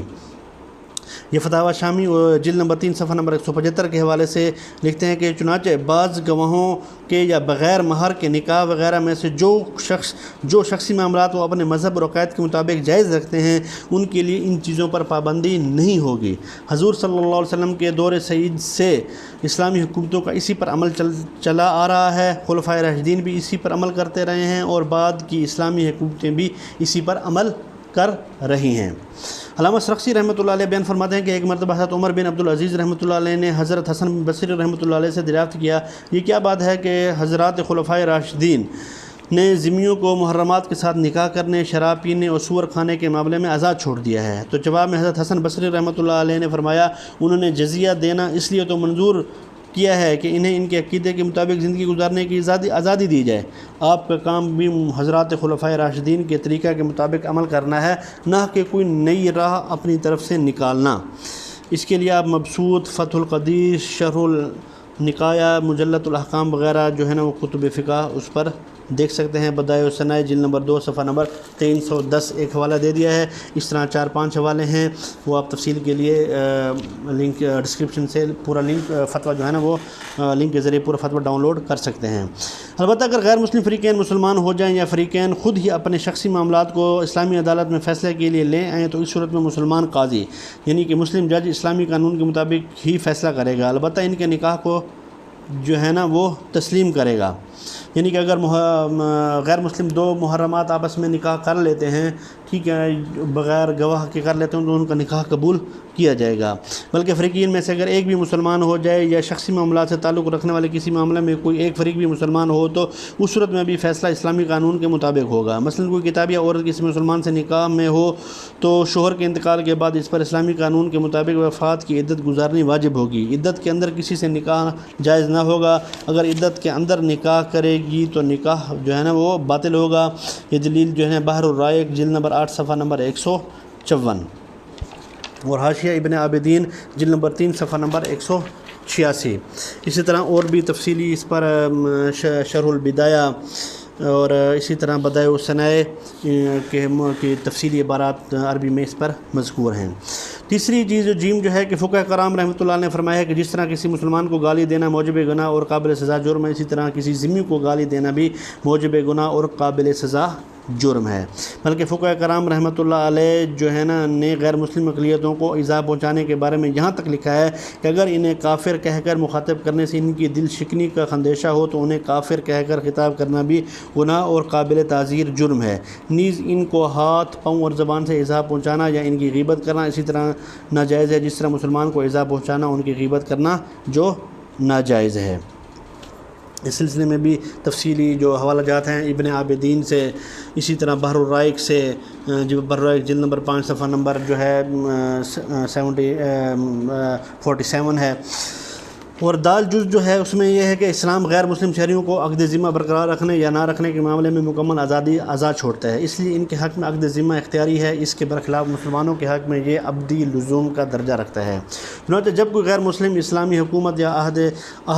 وفا باندھ کر اسلامی ریاست کے باشندہ بن جاتا ہے تو مسلمانوں کے حق میں یہ عقد ذمہ ہمیشہ کے لیے لازم ہو جاتا ہے، اس لیے مسلمان اس عقد ذمہ کو از خود توڑ نہیں سکتے جب تک کہ ذمہ خود اسے توڑ نہ دے یا کوئی ایسا عمل نہ کرے جس سے عقد ذمہ ختم ہوتا ہے۔ لیکن دوسری جانب غیر مسلم شہریوں کو اختیار ہے کہ جب تک چاہیں اس کو باقی رکھیں اور جب چاہیں ختم کر دیں۔ مطلب یہ کہ اگر وہ ہمارے ذمہ سے خارج ہو کر دارالحرب چلا جانا چاہیں تو اس کے مختار ہیں، جبکہ ہم اس بات کے مختار نہیں ہیں کہ ان کا عقد ذمہ ختم کر کے انہیں ملک بدر کر دیں۔ اس کے لیے جو دلیل ہے بدائع الصنائع جلد نمبر 7 صفحہ نمبر جو ہے نا 112۔ اسی طرح اور بھی انہوں نے دلائل دیے ہیں عربی عبارات میں، وہ آپ تفصیلی فتویٰ جو ہے نا ڈسکرپشن سے ڈاؤن لوڈ کر سکتے ہیں۔ بلکہ فقہ کرام رحمۃ اللہ علیہ کی تصریحات کی روح سے عقد ذمہ ایسا ابدی لزوم ہے کہ ذمہ جو خواہ کسی بھی بڑے سے بڑے جرم کا ارتکاب کرے اس کے عقد ذمہ جو ہے نہیں ٹوٹتا، یہاں تک کہ چوری، ڈاکہ، قتل یا زنا وغیرہ جیسے سنگین جرائم کے ارتکاب سے بھی اس کا عقد ذمہ نہیں ٹوٹتا۔ اس لیے ان جرائم پر اسے صرف مجرم کی حیثیت سے سزا دی جائے گی، لیکن نقض عقد قرار دے کر یا باغی قرار دے کر ذمہ سے خارج نہیں کیا جائے گا۔ البتہ 3 صورتیں جن کی کچھ تفصیل جواب نمبر 7 میں درج ہے جو کہ ابھی آگے آئے گی، ایسی ہیں جن سے ذمہ از خود خارج از ذمہ ہو جاتا ہے۔ خلاصہ یہ ہے کہ اسلامی ریاست میں غیر مسلم اقلیتوں کی جان و مال کے تحفظ کے حوالے سے وہی حقوق حقوق ہیں جو رعایا میں سے ایک مسلمان کے ہیں، اور جب تک کسی حد یا قصاص کی وجہ سے اللہ تعالیٰ کی دی ہوئی حرمت زائل نہ ہو جائے یا شریعت کے مقرر کردہ ضوابط و معاہدہ کے طے شدہ شرائط کی بنا پر ذمہ خارج ذمہ نہ ہو جائے، اس وقت تک اس کی جان، مال اور آبرو محفوظ ہیں اور ان کی حفاظت اسلامی ریاست کی ذمہ داری ہے۔ نیز کسی مسلمان شخص کے لیے اللہ تعالیٰ کی اس دی ہوئی حرمت پر دسترازی جائز نہیں، البتہ غیر مسلم اقلیت پر بھی لازم ہے کہ وہ ان تمام قوانین اور ضوابط کی پابندی کریں جو اسلامی ریاست کے غیر مسلم شہریوں پر لازم ہے۔ نیز ویزا لے کر یہاں آنے والے لوگ ان قواعد و ضوابط کے بھی پابند ہوں گے جن پر انہوں نے ویزا کے حصول کے لیے دستخط کیے ہیں۔ نمبر 2، اسلامی جمہوریہ پاکستان میں موجود غیر مسلم اقلیت، خواہ پاکستان کے مستقل شہری ہوں یا ویزا لے کر یہاں آئے ہوں یا کسی صلح یا قانونی معاہدے کے تحت یہاں رہ رہے ہوں، انہیں شرعاً مذکورہ تفصیل کے مطابق جان، مال اور عزت و آبرو کی حفاظت کے حوالے سے تمام حقوق حاصل ہوں گے، لیکن یہ بھی واضح ہے کہ جس طرح انہیں تمام شہری حقوق حاصل ہیں، اسی طرح معاہدہ اور قانون کے مطابق تمام شہری ذمہ داریاں بھی ان پر عائد ہوں گی۔ اور دلیل کے لیے جامع احکام القرآن جلد نمبر 2 صفحہ نمبر 246، اسی طرح تکملہ حاشیہ رد المختار کے حوالے سے بھی دلائل دیے گئے ہیں۔ اور تیسرا یہ ہے کہ سوال میں ذکر کردہ شبہات کا جواب تحریر کرنے سے پہلے، یعنی کہ پہلے میں آپ کو تیسرا سوال بتا دوں، اس سے پہلے 2 سوالوں کے جواب آپ کو دے دیے گئے ہیں۔ تیسرا یہ کہ وجہ شبہ یہ ہے کہ پاکستان کے قوانین مکمل طور پر اسلامی نہیں ہیں، بلکہ اس میں بعض شقیں اسلامی قوانین سے متصادم بھی ہیں۔ نیز یہاں کے غیر مسلم اقلیتوں سے حکومت جزیہ بھی وصول نہیں کرتی، جبکہ ذمیوں کی جان و مال کی حفاظت حکومت پر جزیہ کے عوض ہوا کرتی ہے۔ تو اس کے جواب میں لکھتے ہیں کہ سوال میں ذکر کردہ شبہات کا جواب تحریر کرنے سے پہلے بطور تمہید چند باتیں عرض کر دینا مناسب ہے۔ پہلی بات ہے کہ جس ملک میں اسلامی حکام کو غلبہ حاصل ہو جائے اور مسلمانوں کو احکام شریعت نافذ کرنے کی قدرت حاصل ہو، شرعی نقطہ نگاہ سے وہ دارالاسلام ہے، اگرچہ سارے احکام شرعی عملاً وہاں نافذ نہ ہوں، کیونکہ کسی ملک کے دارالاسلام قرار پانے کے لیے اصل بنیاد یہی ہے کہ وہ ملک مسلمانوں کے قبضہ میں ہو اور اس پر ان کا مکمل اقتدار اور تسلط اسی طرح قائم ہو کہ وہاں انہیں ان کے احکام اور قوانین جاری اور نافذ ہوتے ہوں اور انہیں اپنے احکام جاری کرنے کی مکمل قدرت حاصل ہو۔ پھر اگر وہ اپنی غفلت اور کوتاہی کی وجہ سے اسلام کے تمام احکام جاری نہ کریں تو باوجود قدرت کے احکام شریعت نافذ نہ کرنے کی وجہ سے وہ سخت گناہ گار تو ہوں گے، لیکن ان کی اس غفلت کی وجہ سے ملک دارالاسلام کی تعریف سے خارج نہیں ہوتا۔ چنانچہ علامہ علاء الدین قاسانی رحمۃ اللہ علیہ بدائع الصنائع میں تحریر فرماتے ہیں، ہمارے اصحاب کے مابین میں کوئی اختلاف نہیں کہ جس ملک میں احکام اسلام کو غلبہ و ظہور حاصل ہو جائے وہ دارالاسلام ہے۔ دلیل ہے بدائع الصنائع جلد نمبر 7 صفحہ نمبر 130۔ اور علامہ شمس الائمہ سرخسی رحمۃ اللہ علیہ اور دارالاسلام کی تعریف اس طرح فرماتے ہیں کہ دارالاسلام اس جگہ کا نام ہے جو مسلمانوں کے قبضہ میں ہو۔ شرح سیر الکبیر باب جلد نمبر 3 صفحہ نمبر 84۔ اور جامع رموز میں الکافی کے حوالے سے دارالاسلام اور دارالحرب کی تعریف اس طرح کی گئی ہے کہ دارالاسلام وہ ملک ہے جس میں مسلمانوں کے امام کا حکم چلتا ہو اور مسلمان اس میں امن و امان سے رہتے ہوں۔ جامع رموز جلد نمبر 3 صفحہ نمبر 554۔ اور دارالحرب وہ ملک ہے جس میں کافروں کے سردار کا حکم چلتا ہو۔ جامع رموز جلد نمبر 2 صفحہ نمبر 554۔ دوسری بات ہے کہ یہاں یہ امر بھی قابل غور ہے کہ کیا غیر مسلم شہریوں سے جزیہ وصول کرنے کے لیے شرعاً یہ ضروری ہے کہ وصولی جزیہ کے نام سے ہی ہو، اور کیا کسی دوسرے نام سے اس ٹیکس کو وصول کر لینا شرعاً کافی نہیں؟ تو اس سلسلے میں جو ہے نا مختلف واقعات اور روایات پر غور کرنے سے معلوم ہوتا ہے کہ شرعاً یہ ضروری نہیں کہ غیر مسلم شہریوں سے اس ٹیکس کو لازم جزیہ ہی کے نام سے وصول کیا جائے، بلکہ جزیہ کے علاوہ کسی اور نام سے وصول کر لینے کی بھی گنجائش ہے، جیسے کہ جامع صغیر، عنایہ، فتح القدیر اور رد المختار وغیرہ میں ہے کہ حضرت عمر فاروق رضی اللہ عنہ نے بنی تغلب کے عیسائیوں پر جب جزیہ عائد کرنا چاہا تو انہوں نے کہا کہ ہم عرب میں ہیں، اس لیے ہم سے اجمیوں کی طرح جزیہ کے نام سے یہ ٹیکس وصول کرنے کی بجائے جس طرح مسلمانوں سے زکوٰۃ وصول کی جاتی ہے اس طرح ہم سے بھی صدقہ کے نام سے وصول کر لیں۔ تو حضرت عمر فاروق رضی اللہ تعالیٰ عنہ نے اولاً یہ فرمایا کہ زکوٰۃ تو مسلمانوں کا وظیفہ ہے، لیکن جب انہوں نے جزیہ کے نام سے اس ٹیکس کو ادا کرنے سے انکار کیا اور صدقہ کے نام سے دگنا جزیہ دینے کی پیشکش کی تو حضرت عمر فاروق رضی اللہ تعالیٰ عنہ نے صحابہ کرام سے مشاورت کے بعد ان سے اس نام سے وصول کرنے پر صلح فرما لی۔ پھر فرمایا آپ لوگ جو چاہو نام دے دو، لیکن حقیقت میں یہ جزیہ ہی ہے۔ اسی طرح ایک اور واقعہ بھی حضرت فاروق رضی اللہ تعالیٰ عنہ کا اسی حوالے سے موجود ہے، یہ حاشیہ ابن عابدین جلد نمبر 2 صفحہ نمبر 294 پر موجود ہے۔ اس سے معلوم ہو کہ غیر مسلم شہریوں کے ذمہ ہونے کے لیے ان سے وصول کیا جانے والا ٹیکس جزیہ کے نام سے وصول کرنا لازمی شرط نہیں، بلکہ کسی اور نام سے بھی لینے کی گنجائش ہے۔ البتہ چونکہ صدقہ یا زکوٰۃ مسلمانوں کو وظیفہ ہے، اور نیز بعض فقہاء کرام رحمۃ اللہ علیہ کی رائے یہ ہے کہ بنی تغلب سے صدقہ کے نام سے جزیہ وصول کرنے کی رعایت ان کی خصوصیت ہے۔ اس لیے احتیاط اسی میں ہے کہ اگر غیر مسلم شہری جزیہ کی بجائے کسی اور نام سے ٹیکس دینا چاہیں تو صدقہ یا زکوٰۃ وغیرہ جو مسلمانوں کے ساتھ خاص ہے اس کے علاوہ کسی اور نام سے وصول کیا جائے گا۔ اس طرح واضح ہے کہ حضرت امام شافعی رحمۃ اللہ علیہ نے بعض خاص حالات میں جزیہ کے بغیر صلح کرنے کی بھی اجازت دی ہے۔ نیز یہ بھی واضح رہے کہ دارالاسلام میں رہنے والے غیر مسلم شہریوں پر ذمہ یا معاہد کے حکم ہونے اور ان کی جان و مال کی حفاظت کی ذمہ داری اسلامی حکومت پر عائد ہوتی ہے۔ عائد ہونے یا ان کی پاسداری مسلمانوں پر لازم ہونے کے لیے ہر حال میں یا ہر غیر مسلم شہری پر جزیہ عائد کرنا یا ہر غیر مسلم شہری کی طرف سے جزیہ ادا کرنا شرعاً شرط نہیں۔ چنانچہ قرآن و حدیث کی روح سے عام حالات میں جزیہ صرف اس غیر مسلم رعایا پر لگایا جاتا ہے جو جنگ اور قتال کے قابل ہوں، یعنی عاقل بالغ ہونے کے ساتھ ساتھ یہ شرط بھی ہے کہ ان میں جنگ و قتال میں حصہ لینے کی قابلیت اور صلاحیت موجود ہو، جبکہ بچے، عورتیں، ضعیف العمر، بوڑھے، اندھے، اپاہج، دائم المرض بیمار یا ایسے بیمار جو سال کے نصف یا اکثر حصے میں بیمار رہتا ہو اور کام کاج کے لائق نہ ہو، پاگل اور غیر مسلم عبادت گاہوں کے خدام وغیرہ ذمیوں پر ان پر جزیہ نہیں ہوگا۔ یہ تمام کے تمام شرعاً جزیہ سے مستثنی ہیں، مگر اس کے باوجود ان کی جان و مال کی حفاظت کی ذمہ داری اسلامی حکومت پر ہی ہوگی۔ اور دلیل کے لیے البحر الرائق جلد نمبر 5 صفحہ نمبر 119 سے لے کر 121 پر موجود ہے۔ تفصیل کے لیے آپ ڈسکرپشن میں لنک موجود ہے، وہاں سے تفصیلی فتویٰ ڈاؤن لوڈ کر سکتے ہیں۔ اسی طرح فتوح البلدان جلد نمبر 1 صفحہ نمبر 189۔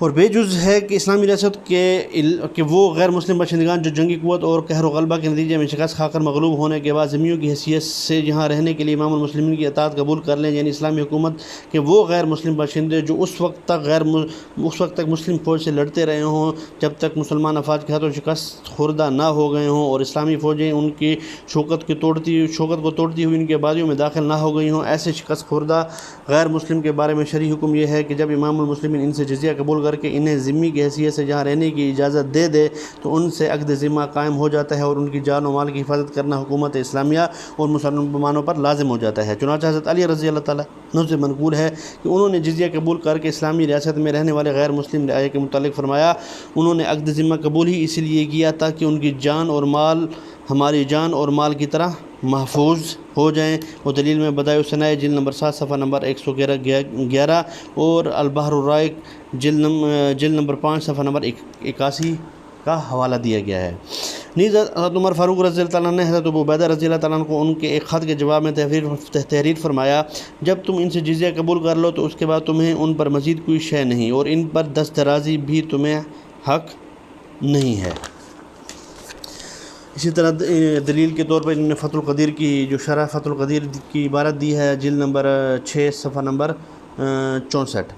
یہاں یہ بات بھی قابل ذکر ہے کہ غریب اور نادار غیر مسلم شہری نہ صرف جزیہ سے مستثنی ہیں بلکہ اسلامی حکومت بیت المال سے ان کی امداد بھی کرتی ہے، جیسے کہ کتاب الخراج صفحہ نمبر 259 اور 260 پر امام ابو یوسف سے نقل فرمایا کہ ایک مرتبہ حضرت عمر فاروق رضی اللہ تعالیٰ کو گزر ایک بوڑھے یہودی کے پاس ہوا جو بھیک مانگ رہا تھا۔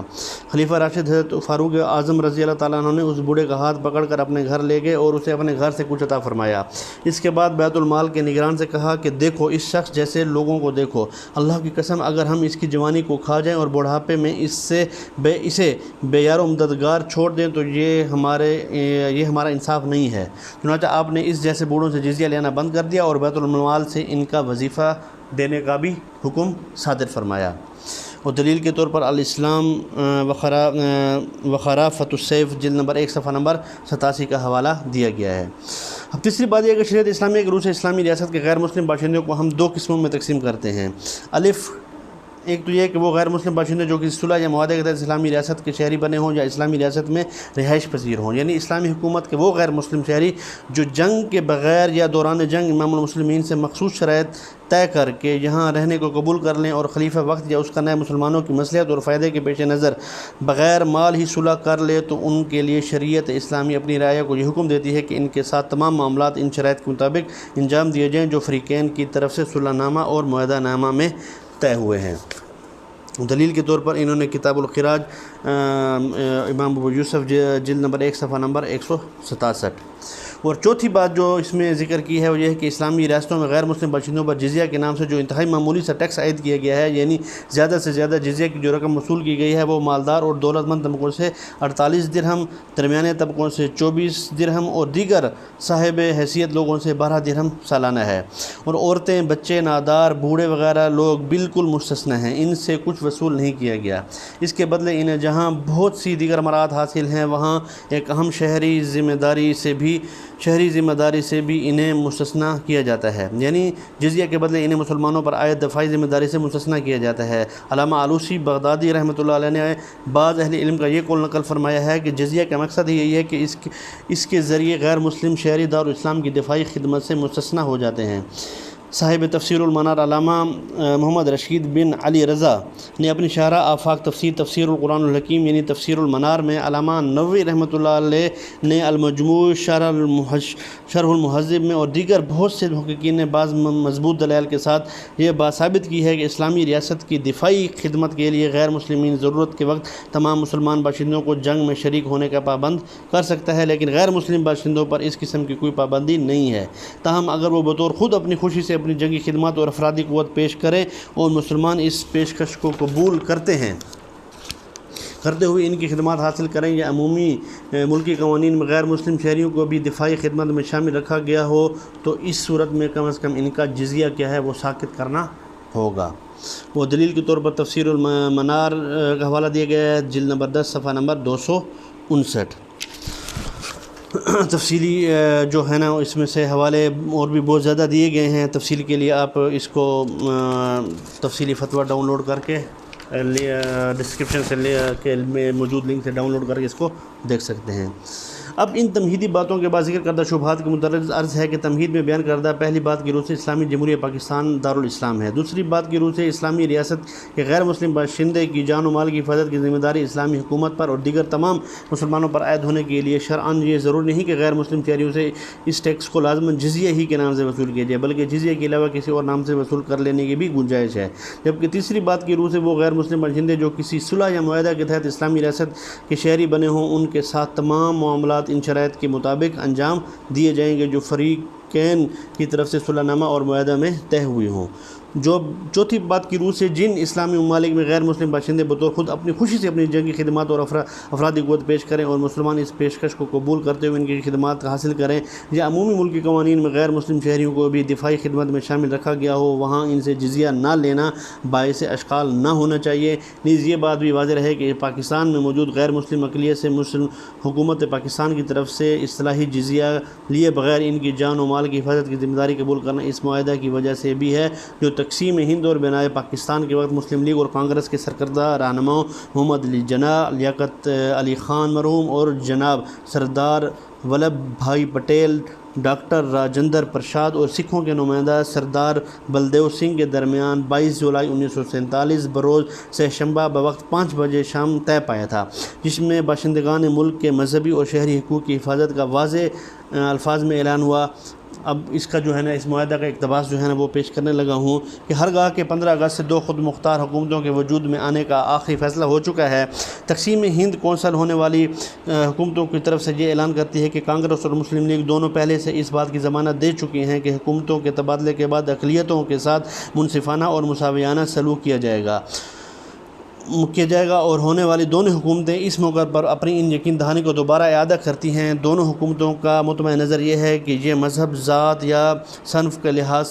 کیے بغیر اپنے تمام شہری کے مبنی بر انصاف حقوق کی حفاظت کریں گی۔ جہاں تک عام شہری حقوق کا تعلق ہے ان کے اعتبار سے تمام شہری برابر ہوں گے اور یہ دونوں حکومتیں اپنے اپنے دائرہ اختیار میں عوام کو اپنے حقوق آزادی کے ساتھ استعمال کیے جانے کی ضمانت دیں گی۔ مثلا تقریر و تحریر کی آزادی ہوگی، ہر شخص کو انجمنیں بنانے، اپنے اپنے طریقے کی عبادت کرنے اور اپنی زبان اور ثقافت کی حفاظت کا بھی حق ہوگا۔ دونوں حکومتیں اپنے اپنے شہریوں کی حفاظت کی جو ضمانت دے رہی ہیں اس میں یہ بات بھی شامل ہے کہ ملک کی کسی بھی حصہ میں کسی قسم کے متشددانہ اقدام کو برداشت نہیں کیا جائے گا، خواہ حالات کیسے ہی کیوں نہ ہوں وغیرہ۔ اب تفصیل کے لیے جو ہے نا اس کتاب کو بھی دیکھا جا سکتا ہے جو کہ انگلش میں ہے اور لیکن اس کا جو اردو ترجمہ ہے اسلام کا نظام اراضی سے جو ہے نا اس کا ترجمہ لیا گیا ہے۔ لہذا پاکستان میں موجود غیر مسلم اقلیت خواہ پاکستان کے مستقل شہری ہوں یا ویزا لے کر یہاں آئے ہوں، انہیں جواب نمبر 1 میں بیان کردہ تفصیل کے مطابق تمام حقوق اس وقت تک حاصل ہوں گے جب تک معاہدہ میں موجود شرائط کی خلاف ورزی کر کے یا حکومت اسلامی کے خلاف بغاوت اور فتنہ فساد برپا کر کے خود ہی خارج از ذمہ نہ ہو جائیں۔ نیز اسلامی حکومت کو چھوڑ کر دشمنوں سے اور حربیوں سے جا ملنے کی صورت میں بھی وہ خارج ذمہ ہو جائیں گے۔ اس بارے میں بھی کچھ تفصیل جواب نمبر 7 میں جو ہے نا وہ آگے آئے گی۔ اب جو چوتھا سوال ہے، چوتھا سوال آپ کا جواب آ رہا ہے، پہلے میں چوتھا سوال پڑھ کے سنا دوں کہ کیا اسلامی ریاست میں غیر مسلم اقلیتوں کو اپنی عبادت گاہ، گرجا گھر، مندر وغیرہ میں مذہبی اسادی کے ساتھ اپنی عبادات اور رسومات ادا کرنے کے متعلق اجازت ہوتی ہے؟ تو اس کے جواب میں لکھتے ہیں کہ اسلام مذہبی رسومات میں بھی غیر مسلموں اور اقلیتوں کے حقوق کا پورا خیال رکھتا ہے۔ انہیں اپنی عبادت گاہوں میں جانے اور وہاں اپنے مذہبی طریقہ کے مطابق مذہبی مراسم ادا کرنے کی اجازت دیتا ہے۔ انہیں اپنی بستیوں میں اپنے قومی اور مذہبی شاعر کو اپنے مذہبی طریقہ کے مطابق ادا کرنے سے نہیں روکا جا سکتا۔ ہاں، صاحب کافی اور سرخسی کے بعد 6 صدی ہجری کے ایک بہت بڑے محقق علامہ علاء الدین کاسانی رحمۃ اللہ علیہ نے اپنی شاہراہ آفاق کتاب بدائع الصنائع فی ترتیب شرائع میں دارالحرب اور دارالاسلام کے احکام پر مفصل بحث فرمائی ہے۔ اہل علم حضرات تفصیلات کے لیے اس کی طرف مراجعت فرما سکتے ہیں۔ اس کتاب میں دارالاسلام کے غیر مسلم شہریوں کے مذہبی شعائر کے متعلق بھی تفصیل موجود ہے۔ بطور خلاصہ یوں کہا جا سکتا ہے کہ جو بستیاں امثال المسلمین میں سے نہیں ہیں بلکہ غیر مسلموں کی اپنی بستیاں ہیں، ان میں ذمیوں کو اپنی مذہبی رسومات مثلا سلیب نکالنے اور ناقوس بجانے سے وغیرہ سے انہیں نہیں روکا جائے گا۔ نیز ان بستیوں میں وہ اپنی نئی عبادت گاہیں بھی بنا سکتے ہیں اور اپنی قدیم عبادت گاہوں کے اثر و نو اسی جگہ یا اپنی ہی بستی میں کسی دوسری جگہ دوبارہ تعمیر کر سکتے ہیں، لیکن وہ فسق و فجور جن کی حرمت کے وہ خود بھی قائل ہوں، مثلا بدکاری اور دیگر بے حیائی کے کام یا ایسے مباح کام جو حکومت کے قوانین کی روح سے یا ان کے معاہدہ کی روح سے جرم ہوں، ان تمام پر مطلقاً پابندی ہوگی۔ اس لیے وہ کام جس طرح مسلمان آبادیوں کرنے پر مکمل پابندی ہوگی، اسی طرح ان کی اپنی بستیوں میں بھی ان کاموں کو کرنے کی اجازت نہ ہوگی۔ جبکہ امثال المسلمین یعنی وہ شہر اور فنا شہر جو جمعہ، عیدین اور اقامت حدود کے لیے مختص ہو اور جن شہروں کو مسلمانوں نے آباد کیا ہو یا جن بستیوں کو امام نے مصر قرار دے دیا، وہاں انہیں اپنے مذہبی شعائر مثلا سلیب نکالنے، ناقوس بجانے اور شراب و خنزیر بیچنے کے اظہار کی اجازت نہ ہوگی۔ نئی عبادت گاہیں مثلا نئے مندر، کلیسا یا گرجا گھر وغیرہ تعمیر کرنے کی بھی اجازت نہ ہوگی، البتہ ان کی قدیم عبادت گاہوں سے تعرض نہیں کیا جائے گا۔ وہ گر جائیں یا ٹوٹ جائیں تو دوبارہ اسی جگہ تعمیر کرنے کا انہیں حق ہوگا، یا معاہدہ میں طے شدہ شرائط کے مطابق عمل ہوگا، لیکن امثال المسلمین میں کسی دوسری جگہ منتقل کرنے کی اجازت نہ ہوگی۔ یہ بہت اہم پوائنٹ ہے موجودہ اسلام آباد مندر کے حوالے سے،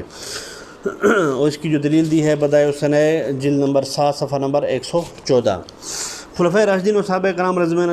اللہ علیہم اجمعین کا تعامل بھی اسی پر شاہد ہے کہ چنانچہ حضرت فاروق اعظم رضی اللہ عنہ کے زمانے میں بے شمار غیر مسلم ممالک فتح ہو کر اسلامی حکومت کے زیر اثر آئے، لیکن انہوں نے ان کی عبادت گاہوں سے کوئی تعرض نہیں فرمایا اور نہ ہی انہیں منہدم کیا گیا، بلکہ انہیں برقرار رکھا گیا۔ فتح شام و بیت المقدس کے وقت عیسائیوں کا سب سے بڑا تاریخی گرجا، جس کو کنیسۃ القیامہ کہا جاتا ہے، بدستور قائم رہا اور مسلمانوں کی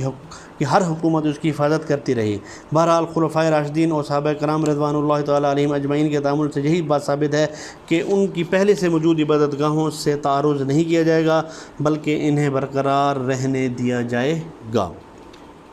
ٹھیک ہے، علامہ شیخ زین الدین ابن نجیم رحمۃ اللہ علیہ نے اپنا رسالہ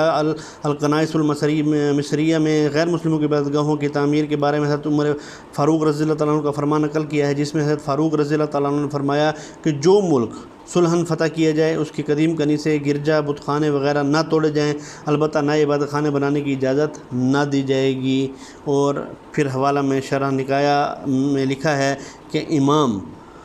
جو ملک بذریعہ صلح فتح کرے اور یہ شرط مان لے کہ ان کو نئے کنیسے تعمیر کرنے کی بھی اجازت ہوگی، تو اس معاہدہ کی بنا پر ان کو نئے کنیسے تعمیر سے بھی منع نہیں کیا جا سکتا، مگر بہتر یہ ہے کہ مسالت میں ایسی شرط قبول نہ کرے، بلکہ صلح اسی طرح پر ہو جو حضرت عمر فاروق رضی اللہ تعالیٰ نے فرمائی کہ قدیم کی حفاظت کی جائے اور جدید کی اجازت نہ ہوگی۔ اور یہ ایک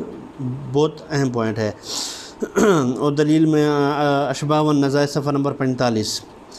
اب پانچواں سوال جو ہے اس کے جواب میں لکھتے ہیں، پانچواں سوال ہے کہ پاکستان میں موجود غیر مسلم اقلیتوں کی عبادتگاہوں کو نقصان پہنچانے یا گرانے کا شرعی حکم کیا ہے؟ اس کے بارے میں لکھتے ہیں، پاکستان میں موجود غیر مسلم اقلیتوں کے ساتھ تمام معاملات انہی شرائط کے مطابق انجام دیے جائیں گے جو معاہدے کے وقت طے ہوئے۔ ان شرائط کی خلاف ورزی شرعاً ناجائز ہوگی، نیز غیر مسلم اقلیت کو شرعاً جواب نمبر 1 اور 4 میں موجود تفصیل کے مطابق مذہبی اور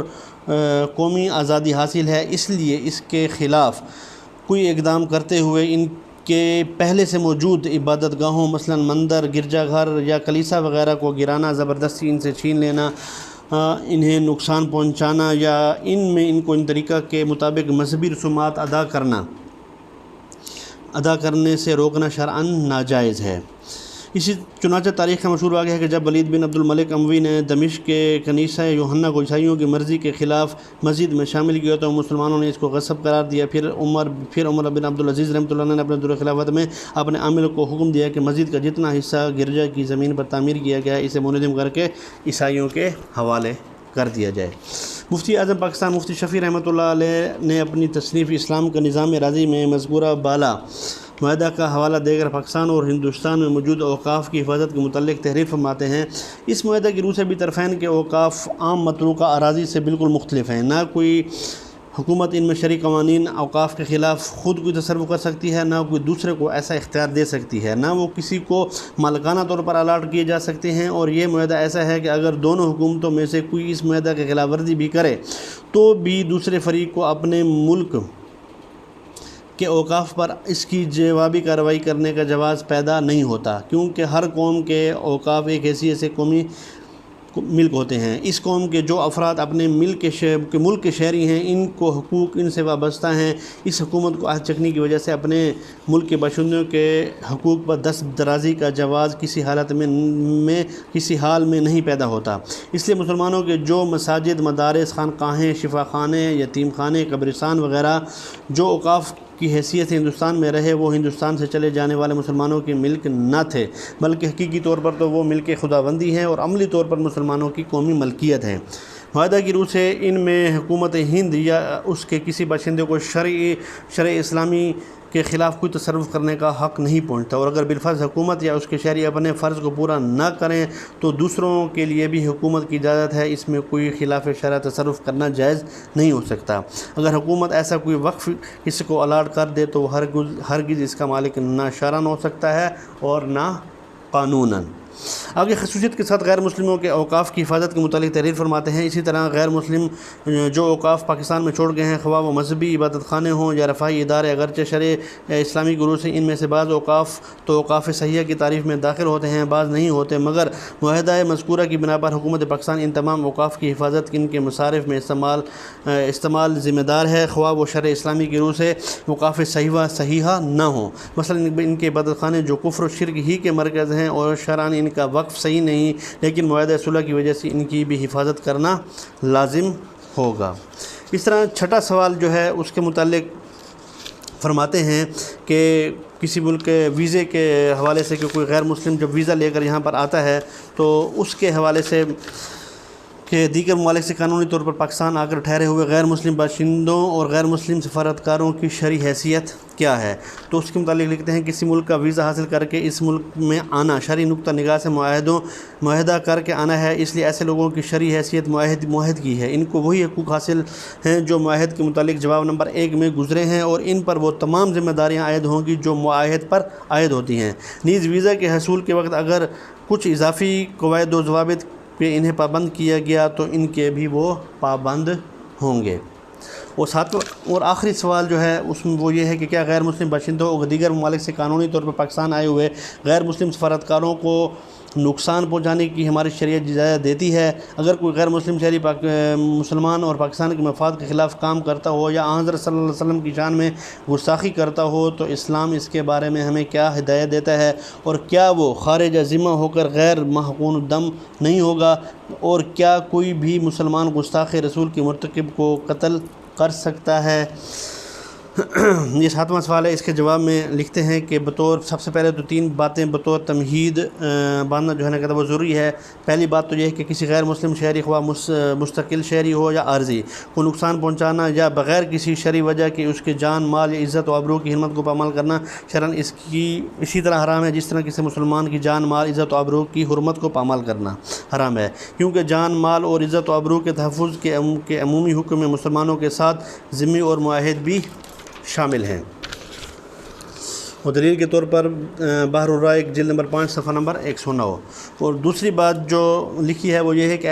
اسلام مذہب اعتدال ہے اور ہمیں ہر معاملہ میں اعتدال ہی کا درس دیتا ہے۔ اسی اعتدال پسندی کی بنا پر اسلام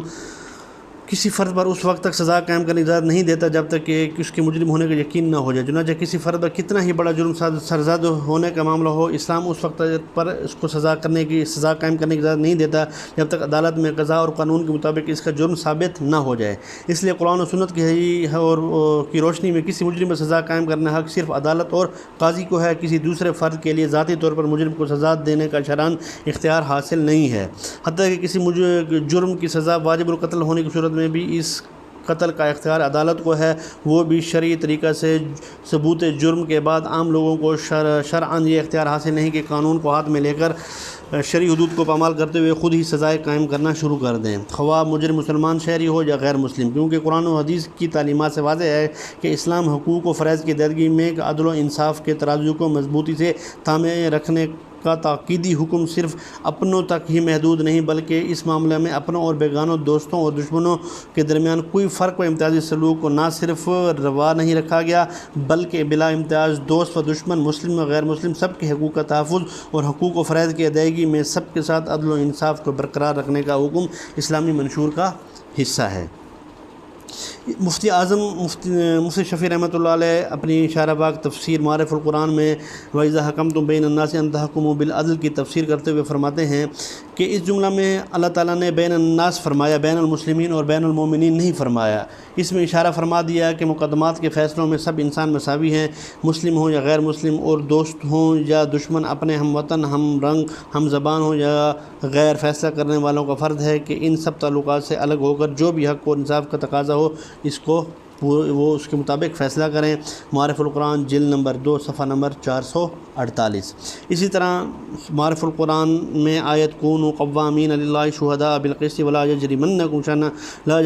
شنآن قوم علی الا تعدلوا اعدلوا کی تفسیر کرتے ہوئے مزید لکھتے ہیں کہ خلاصہ یہ ہے کہ سورہ نساء اور مائدہ کی دونوں آیتوں میں 2 چیزوں کی طرف ہدایت ہے۔ ایک یہ کہ خواہ معاملہ دوستوں سے ہو یا دشمنوں سے، عدل و انصاف کا حکم پر قائم رہو، نہ کسی تعلق کی رعایت سے اس میں کمزوری آنی چاہیے اور نہ کسی دشمنی و عداوت سے۔ دوسری ہدایت ان دونوں آیتوں میں اس کی بھی ہے کہ سچی شہادت اور حق بات کے بیان کرنے سے پہلو تہی نہ کی جائے تاکہ فیصلہ کرنے والوں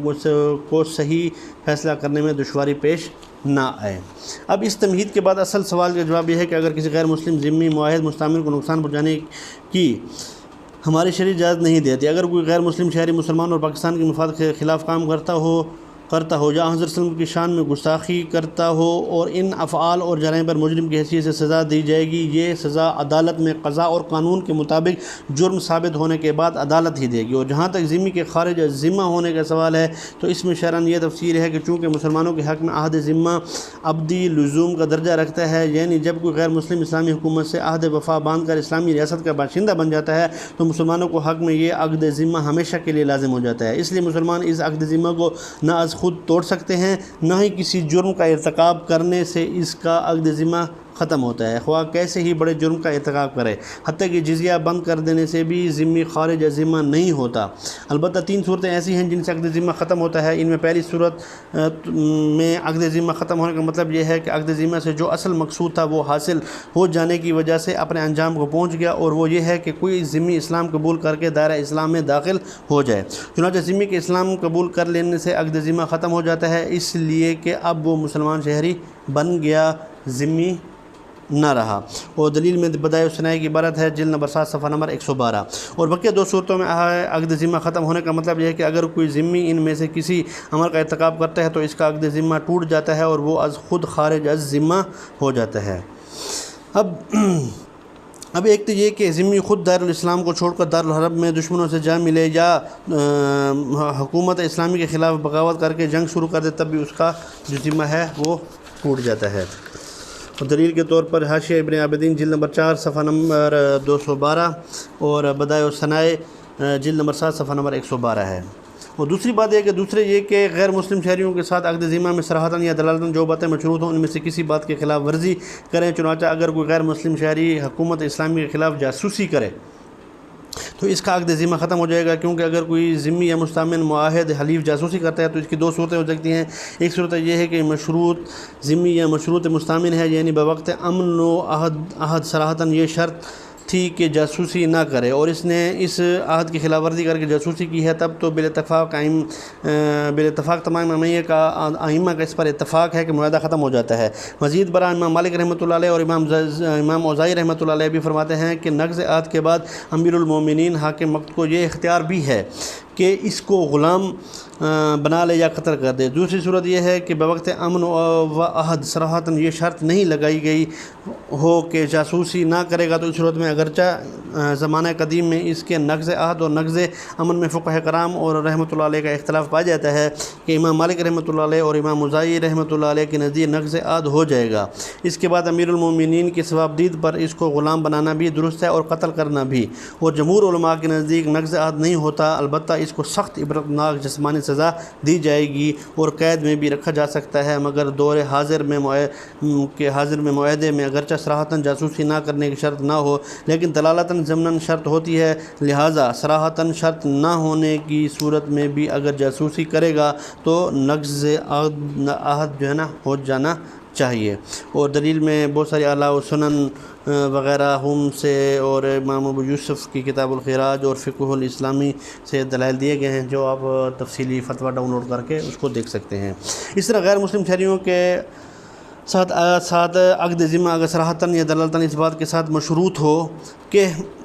وہ حضور صلی اللہ علیہ وسلم کی شان میں یا کسی بھی نبی صلی اللہ علیہ وسلم کی شان میں گستاخی نہیں کریں گے یا سب و شتم کا ارتکاب نہیں کریں گے، تو اس شرط میں حضرت صلی اللہ علیہ وسلم کی شان میں یا دیگر انبیاء کرام کی شان میں گستاخی کرنے یا سب و شتم کرنے کا ارتکاب کرنے کی صورت میں ان کا عقد ذمہ از خود ختم ہو جائے گا، اور اگر عقد ذمہ اس کے ساتھ مشروط نہ ہو تو اس صورت میں عقد ذمہ ختم ہونے یا نہ ہونے یا سزا کی نوعیت کے بارے میں فقہاء کرام رحمۃ اللہ علیہ کے مابین کچھ اختلاف پایا جاتا ہے، لیکن سخت ترین سزا جاری ہونے میں کسی کا اختلاف نہیں۔ نیز اس صورت میں کئی فقہاء کرام رحمۃ اللہ علیہ کی رائے عقد ذمہ ختم ہونے کی بھی ہے۔ مثلا شاتم رسول صلی اللہ علیہ وسلم سے متعلق کتب مالکیہ کے مطالعے سے معلوم ہوتا ہے کہ ان کے ہاں شرعاً یہ تفضیل ہے کہ اگر شاتم مسلمان ہے تو اس کی توبہ قبول نہیں ہوگی اور اس کو حداً قتل کیا جائے گا، اور اگر شاتم ذمی ہے تو شتم سے نقض عہد ہو جائے گا اور اس کا قتل کرنا واجب ہے۔ البتہ اگر وہ مسلمان ہو جائے تو ایک مشہور روایت کے مطابق قتل نہیں کیا جائے گا۔ واضح ہے کہ مسلک مالکیہ سے متعلق مذکورہ تفصیل ان کی کتب کو ملاحظہ کر کے تحریر کی گئی ہے۔ ان کے مذہب سے متعلق حتمی معلومات کے لیے علماء مالکیہ سے رجوع کرنا چاہیے۔ وہ دلیل میں انہوں نے کچھ عبارات مالکیہ کی کتب سے بھی یہاں پر دی ہوئی ہیں۔ شاتم رسول صلی اللہ علیہ وسلم کے متعلق کتب حنابلہ کے مطالعے سے معلوم ہوتا ہے کہ ذمی اگر حضرت صلی اللہ علیہ وسلم کی شان میں گستاخی کرے گا تو اس سے نقض عہد ہو جائے گا اور ایسا شخص واجب القتل ہے، چاہے مسلمان ہو جائے یا نہ ہو، جبکہ بعض روایات میں ہے کہ اگر مسلمان ہو گیا تو قتل نہیں کیا جائے گا۔ بعض روایات میں ہے قذف اور غیر قذف کا فرق کیا جائے گا کہ قذف کی صورت میں تو توبہ قبول نہیں اور قتل کیا جائے گا، اور غیر قذف کی صورت میں توبہ قبول ہوگی۔ واضح ہے کہ مسلک حنابلہ سے متعلق مذکور تفصیلی ان کی کتب کو ملاحظہ کر کے تحریر کی گئی ہے۔ ان کے مذہب سے متعلق حتمی معلومات کے لیے ان سے علماء حنابلہ سے بھی رجوع کیا جا سکتا ہے، اور انہوں بھی تفصیلاً کتب حنابلہ سے اس کے عربی عبارات مذکور کی ہوئی ہیں، جو کہ آپ تفصیلی فتویٰ ڈاؤن لوڈ کر کے دیکھ سکتے ہیں۔ حنابلہ کا جو مسئلہ کے اوپر ذکر ہوا ہے وہ تفصیل ہے جو ان کی کتابوں سے معلوم ہوتی ہے۔ البتہ علامہ ابن تیمیہ رحمۃ اللہ علیہ نے الصارم المسلول میں امام احمد رحمۃ اللہ علیہ کا مسلک ذکر کیا ہے کہ قذف اور غیر قذف میں کوئی فرق نہیں۔ الصارم کی عبارت بھی انہوں نے یہاں پر ذکر کر دی ہے۔ کتب شافعیہ سے مطالعے سے ذمی شاتم سے متعلق مسلک شافعیہ سے یہ معلوم ہوتا ہے کہ اگر ذمی شتم کا ارتکاب کرے تو اس کا قتل واجب ہوگا اور بغیر اسلام کے اس کی توبہ قبول نہیں کی جائے گی، لیکن اگر وہ مسلمان ہو جائے تو مشہور قول کے مطابق اس سے قتل ساقط ہو جائے گا۔ جہاں تک اس بات کا تعلق ہے شتم سے عقد ذمہ ختم ہوگا یا نہیں، تو اس میں مسلک شافعیہ میں 3 قول ہیں۔ نمبر 1، شتم سے متعلق نقض عہد ہو جائے گا خواہ عقد ذمہ میں شرط لگائی گئی ہو یا نہ لگائی گئی ہو۔ دوسرا یہ ہے کہ شتم سے متعلق نقض عہد نہیں ہوگا، اور تیسرا یہ کہ اگر عقد ذمہ عدم شتم کے ساتھ مشروط ہو تو نقض عہد ہوگا، ورنہ نہیں ہوگا۔ حضرت امام شافعی رحمۃ اللہ علیہ کی کتاب الام سے اسی قول کی واضح تائیدات بھی ملتی ہیں۔ چنانچہ علامہ تقی الدین سبکی رحمۃ اللہ علیہ نے امام شافعی رحمۃ اللہ علیہ کی کتاب الام کے حوالے سے اسی قول کو ترجیح دی ہے۔ علامہ نووی رحمۃ اللہ علیہ نے منہاج الطالبین میں اس کو اصح، اور علامہ رملی شافعی رحمۃ اللہ علیہ نے نہایت الموجاد میں اس کو معتمد قرار دیا ہے۔ حاصل یہ ہے کہ شتم یعنی گستاخی کرنے والے ذمی میں نقض عہد کے بارے میں شافعیہ کا راجح قول یہ ہے کہ اگر ذمی سے ایسی گستاخی سرزد ہو جائے جس کے ارتکاب پر نقض عہد ذمہ مشروط ہو، تو ایسی صورت میں نقض عہد ہو جائے گا، خواہ ذمی اس کے جواز کا اعتقاد رکھتا ہو یا نہ رکھتا ہو، اور اگر مشروط نہ ہو تو نقض عہد نہیں ہوگا۔ واضح ہے کہ مسلک شافعیہ سے متعلق مذکورہ تفصیل ان کی کتب کے ملاحظہ کر کے تحریر کی گئی ہے۔ ان کے مذہب سے متعلق حتمی معلومات کے لیے علماء شوافع سے رجوع کیا جا سکتا ہے، اور یہاں پر بھی انہوں نے دلائل دیے ہوئے ہیں۔ رسول صلی اللہ علیہ وسلم کے گستاخ سے متعلق حنفیہ کے ہاں شرعاً یہ تفصیل ہے کہ عقد ذمہ اگر صراحتاً یا دلالتاً اس بات کے ساتھ مشروط ہو کہ وہ حضرت صلی اللہ علیہ وسلم کی شان میں یا کسی بھی نبی کریم صلی اللہ علیہ وسلم کی شان میں گستاخی نہیں کریں گے یا سب و شتم کا ارتکاب نہیں کریں گے، تو شتم یا توہین رسالت کی صورت میں اس گستاخانہ حرکت کی وجہ سے عقد ذمہ ختم ہو جائے گا، اور اگر عقد ذمہ میں عدم شتم صراحتاً یا دلالتاً مشروط نہ ہو تو راجح اور مختار یہ ہے کہ اس گستاخانہ حرکت کی سخت ترین سزا دی جائے گی، تاہم خارج از ذمہ قرار دے کر اس کا عقد ذمہ ختم نہیں ہوگا۔ لیکن عقد ذمہ ختم نہ ہونا اس بات کو مستلزم نہیں کہ اس کو تعزیراً سزا نہیں دی جا سکتی، بلکہ اس کو تعزیراً سزا دی جائے گی، اور اس جرم کے سنگین ہونے یا اس کے اعلانیہ یا مقرر سرزد ہونے کی صورت میں حکومت اس کو قتل بھی کر سکتی ہے۔ لہٰذا شتم کے شرعی طریقے سے ثابت ہونے پر حاکم یا عدالت کی ذمہ داری ہے کہ اس کو سیاستاً و تعزیراً سزا دے، اور یہ سزا اس جرم میں شتم کی نوعیت کے اعتبار سے مختلف ہو سکتی ہے۔ اگر یہ شتم اعلانیہ ہو یا ذمی اس کا بار بار ارتکاب کرے تو اس کو تعزیراً قتل بھی کیا جا سکتا ہے اگرچہ وہ توبہ کر لے، اور اگر اس ذمی نے اعلانیہ شتم نہیں کیا اور نہ ہی ایسا کرنا اس کی عادت ہے بلکہ ایک مرتبہ شتم کیا، تو بھی عدالت تعزیراً قتل کی سزا جاری کر سکتی ہے۔ لیکن اس کے باوجود اگر حاکم یا عدالت یہ سمجھے کہ اس کا جرم اس درجہ کا نہیں کہ اس کو تعزیراً قتل کیا جائے تو قتل نہ کرنا بھی جائز ہے، اور قتل سے کم جو سزا حاکم میں وقت مناسب سمجھے وہ بہرحال دے سکتا ہے۔ خصوصاً آج کل کے زمانے میں حرمت رسول اکرم صلی اللہ علیہ وسلم پر غیر مسلموں کی طرف سے مختلف طریقوں سے حملے جاری ہیں۔ حاکم وقت کی ذمہ داری ہے کہ شاتم الرسول کو ایسی سزا دے جس سے دوسروں کو عبرت ہو، اور ایسے مجرم کو بغیر سزا کے نہیں چھوڑنا چاہیے، اگرچہ وہ اپنی غلطی کا اعتراف کر کے معافی مانگ لے، کیونکہ یہ معاملہ عصمت انبیاء علیہ السلام کا ہے، اور حاکم یا عدالت اس وقت ان کی طرف سے نائب ہے۔ اگر اس کو بغیر سزا کے چھوڑ دیا گیا تو آئندہ کسی اور کو بھی اس کبھی جرم کے ارتکاب کی جرت ہو سکتی ہے۔ اور دلائل میں انہوں نے اعلیٰ سنن جلد نمبر 12 صفحہ نمبر 539، سیر الکبیر جلد نمبر 4 صفحہ نمبر 109، اور سیر الکبیر جلد نمبر 12 صفحہ نمبر 539، اسی طرح مختلف کتب حنفیہ سے انہوں نے اس پر دلائل دیے ہیں۔ یہ تو تھا تفصیلی علمی تاریخی فتویٰ مفتی تقی عثمانی صاحب کے حوالے سے۔ تفصیل کے لیے آپ ڈسکرپشن پر لنک موجود ہے، وہاں سے بھی ڈاؤن لوڈ کر کے اس کو دیکھ سکتے ہیں اور پڑھ سکتے ہیں۔ وما علینا الا البلاغ۔ السلام علیکم۔